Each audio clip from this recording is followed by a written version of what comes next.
और चलिए अब शुरू करते हैं सुपरफास्ट खबरों का सिलसिला। पीएम मोदी आज सुबह 11 बजे रेडियो कार्यक्रम मन की बात के जरिए देश को संबोधित करेंगे। किसान सम्मेलन के बाद पीसीसी चीफ गोविंद सिंह डोटासरा, प्रदेश प्रभारी अजय माकन के साथ सीएम गहलोत भी दिल्ली पहुंचे हैं। सीएम गहलोत आज सुरजेवाला की बेटी की शादी समारोह में हिस्सा लेंगे। राजस्थान सीएम अशोक गहलोत दिल्ली में दौरे पर हैं, जहां सीएम ने 10 जनपद पर कांग्रेस के अध्यक्ष सोनिया गांधी से मुलाकात की। सोनिया गांधी से मुलाकात के बाद सीएम अशोक गहलोत ग्रेटर नोएडा पहुंचे और राजस्थान कांग्रेस विधायक जोगेंद्र रवाना की बेटी की सगाई कार्यक्रम में उन्होंने शिरकत की। इस दौरान कांग्रेस और दूसरे दलों के नेता भी मौजूद रहे। सीएम गहलोत ने प्रदेश के खिलाड़ियों को बड़ा तोहफा दिया, जिसके तहत सीएम ने 153 खिलाड़ियों को आउट ऑफ टर्न नियुक्ति देने का फैसला किया। सीएम अशोक गहलोत चित्तौड़गढ़ के मातृकुंडिया में आयोजित किसान सम्मेलन में केंद्र पर चुनकर उन्होंने निशाना साधा और कहा कि आज देश का लोकतंत्र खतरे में है। सम्मेलन को संबोधित करते हुए डोटासरा ने कहा कि जिन किसानों और बेरोजगारों के वोट के दम पर पीएम नरेंद्र मोदी पीएम बने हैं, वो किसान और बेरोजगार ही सरकार के निशाने पर है। सम्मेलन में पूर्व डिप्टी सीएम सचिन पायलट ने कहा कि सरकार को किसानों की ताकत का अंदाजा नहीं है। और इसी सम्मेलन को संबोधित करते हुए प्रताप सिंह खाचरियावास ने कहा कि किसानों के आगे केंद्र को झुकना ही होगा। मातृकुंडिया पहुंचने पर सीएम का भव्य स्वागत किया गया। मंच पर सीएम को माला पगड़ी पहनाई गई।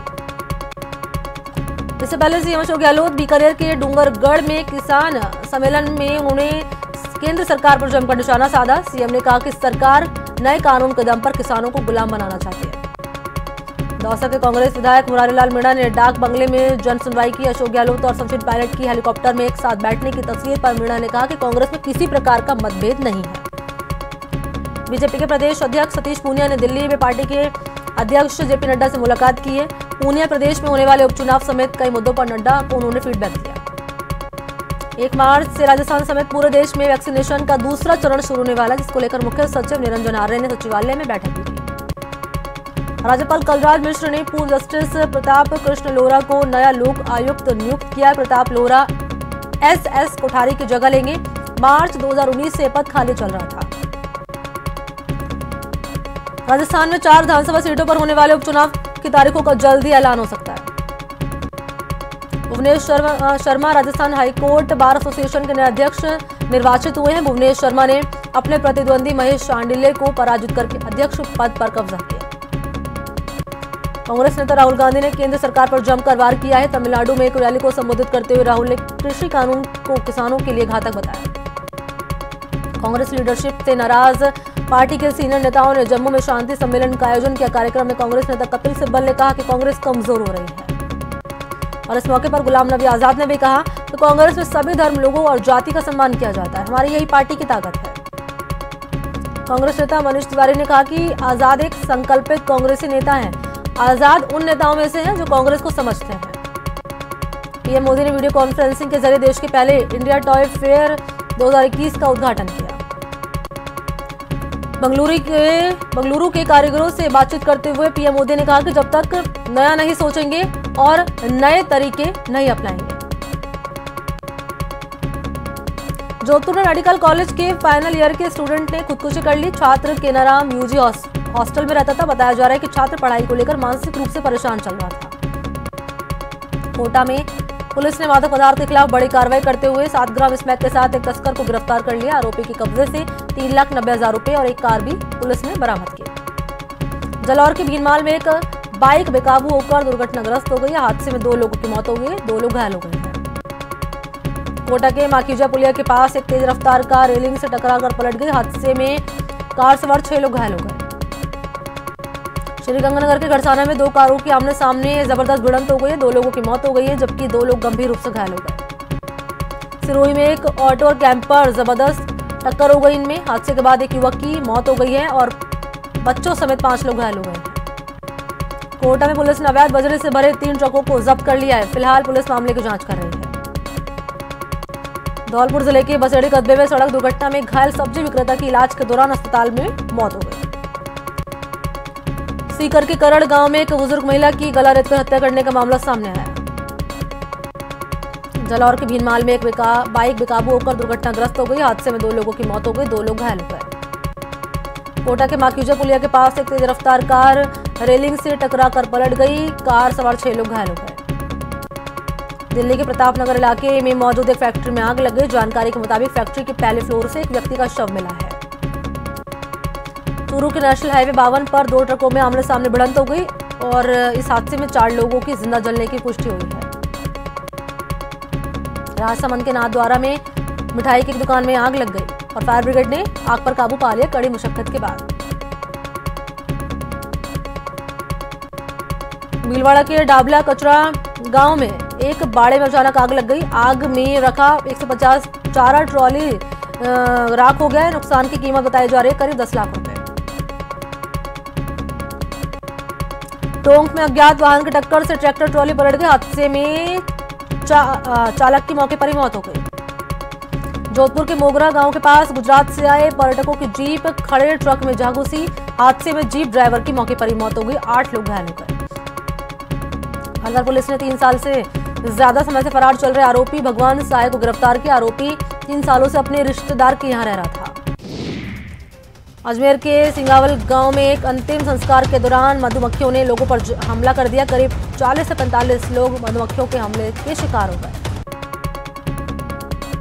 भरतपुर के डी कुम्हे रोड पर ट्रैक्टर ट्रॉली की टक्कर से एक बाइक सवार की मौत हो गई। दुर्घटना के बाद ट्रैक्टर चालक मौके से ही फरार हो गया। बाड़मेर में आपसी रंजिश में कुछ लोगों ने पिता और बेटे पर जानलेवा हमला कर दिया। 55 साल के नैनाराम की मौत हो गई है। बेटा नेमीचंद राजकीय अस्पताल में जिंदगी की जंग लड़ रहा है। टोडाभीम में बाइक सवार 3 अज्ञात बदमाशों ने व्यापारी से लूट की वारदात को अंजाम दिया। बदमाश पिस्टल दिखाकर व्यापारी से 40,000 रुपए लूटकर फरार हो गए। सीकर जिले के दाता रामगढ़ थाना इलाके के करण गांव में लुटेरों ने बुजुर्ग महिला की चाकू से गोदकर हत्या कर दी। अलवर की उद्योग नगर थाना पुलिस ने गौवंश से भरा ट्रक बरामद किया। ट्रक में 22 गौवंश भरे हुए थे। 7 गौवंश मृत तार किया। कोटा के अनंतपुरा में बदमाशों ने बंदूक के दम पर पिकअप चालक के 90,000 रुपए लूट लिए। मरु महोत्सव के आखिरी दिन खंबा फोर्ट में सामूहिक सूर्य नमस्कार और योग अभ्यास कार्यक्रम किया गया, जिसके जरिए निरोगी राजस्थान का पैगाम दिया।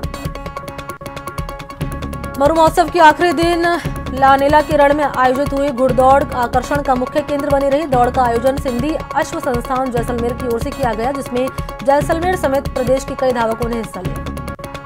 करौली में इंदरगढ़ देवी भक्त मंडल द्वारा जागरण का आयोजन किया गया। इस दौरान माता को 56 भोग लगाया गया। 108 मीटर की चुनरी भेंट की गई। करौली के बांधवा गांव में सड़क पर वाहनों की आड़ा तिरछा होने के चलते जाम लग गया। लोगों को काफी परेशानी यहां पर हुई।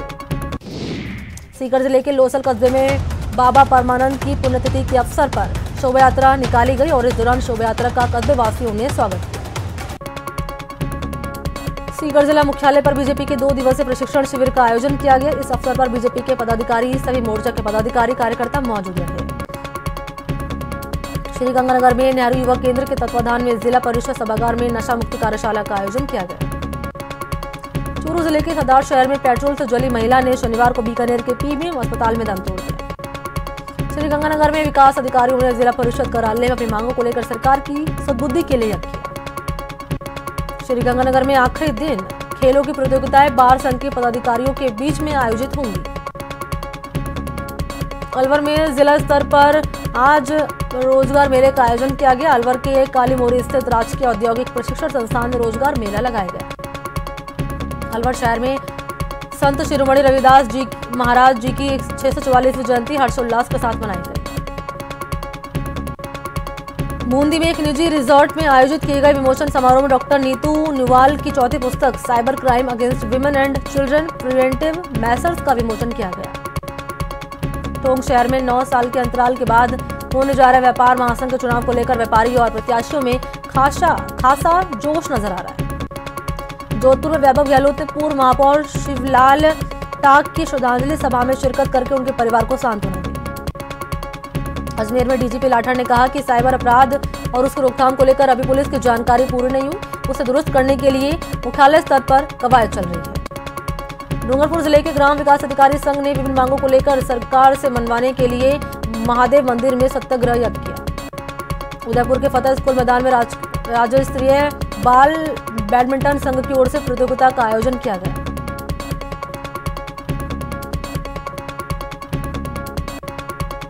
जयपुर में 5 राज्यों में होने वाले राजस्थान में 5 राज्यों में होने वाले विधानसभा उपचुनाव के लिए राजस्थान के 42 अधिकारियों को ऑब्जर्वर बनाया गया है।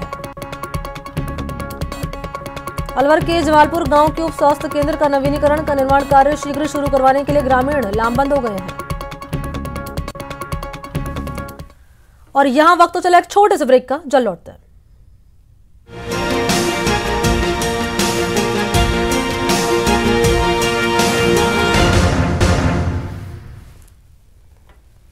चले ब्रेक के बाद खबरों के सिलसिले को आगे बढ़ाते हैं। अजमेर के राजकीय इंजीनियरिंग कॉलेज में कार्यरत कर्मचारियों ने अपनी विभिन्न मांगों को लेकर अनिश्चितकालीन धरना शुरू कर दिया। अजमेर में राजस्थान ग्राम विकास अधिकारी संघ ने सत्याग्रह आंदोलन करते हुए सद्बुद्धि व्यक्त किया। ग्राम विकास अधिकारी संघ ने दौसा के जिला परिषद में सरकार के खिलाफ अपनी 9 सूत्रीय मांगों को लेकर सत्याग्रह व्यक्त किया। दौलत सिंह हमले के खिलाफ बाड़मेर में वीएचपी नेताओं, एडीएम और एसएसपी को सीएम और एसपी के नाम ज्ञापन उन्होंने दिया है। उन्होंने आरोपियों को जल्द गिरफ्तारी की मांग की। अजमेर के सम्राट पृथ्वीराज चौहान कॉलेज में आनंदम नाम से कार्यक्रम आयोजित किया गया। डूंगरपुर में ग्रामीण विकास विभाग की योजनाओं के प्रचार प्रसार के लिए प्रचार रथ रवाना किया गया। डीजीपी एमएल लाठर ने पुलिस लाइन मैदान में जवानों के साथ संपर्क सभा भी की। कोटा शहर के लोक संस्कृति से जुड़े कलाकारों ने 12 सूत्रें मांगे माने जाने पर यूआईडी के विशेष अधिकार आरडी मीणा का आभार जताया। कलाकारों ने आरडी मीणा को गुलदस्ता देकर उनका अभिनंदन किया। संत ब्रज बिहारी शरण ने गौ तस्कर के खिलाफ कार्रवाई का भरोसा मिलने पर अपना अनशन समाप्त कर दिया। भरतपुर में यूआईडी ठेकेदारों की समस्या को लेकर बैठक आयोजित की गई। अजमेर में हजरत मीरा साहब की सालाना उर्स की झंडा चढ़ाने की रस्म अदा की गई। कोटा यूआईडी शहर में होने वाले पशुपालन व्यवसाय को धर्मपुरा इलाके में देवनारायण पशुपालन आवासीय योजना में शिफ्ट करेगा। भरतपुर के बयाना में घर से ससुराल जा रहे युवक की हार्ट अटैक के चलते मौत हो गई। भरतपुर के बैर में पुराने मीटर के स्थान पर नए स्मार्ट मीटर लगाने का शुभारंभ किया गया।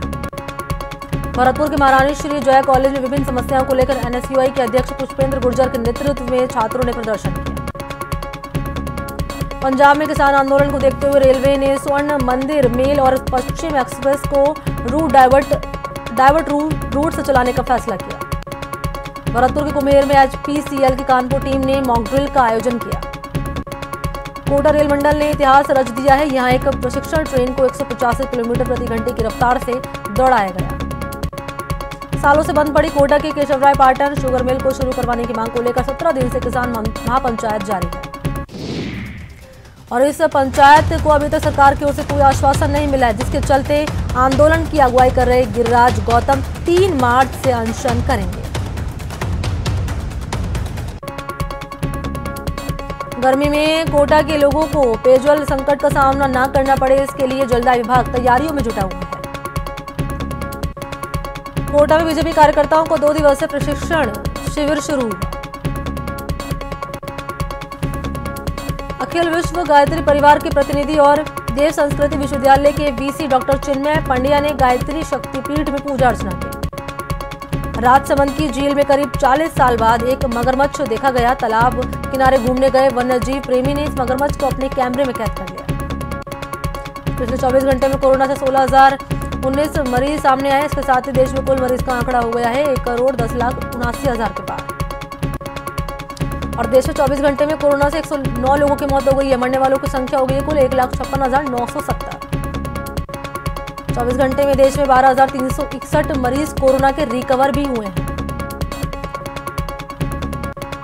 1 मार्च से होने वाले तीसरे फेज के वैक्सीनेशन के लिए सरकार ने निजी अस्पतालों के चार्ज को तय कर दिया। निजी अस्पताल में दोनों डोज के लिए 500 रुपए देने होंगे।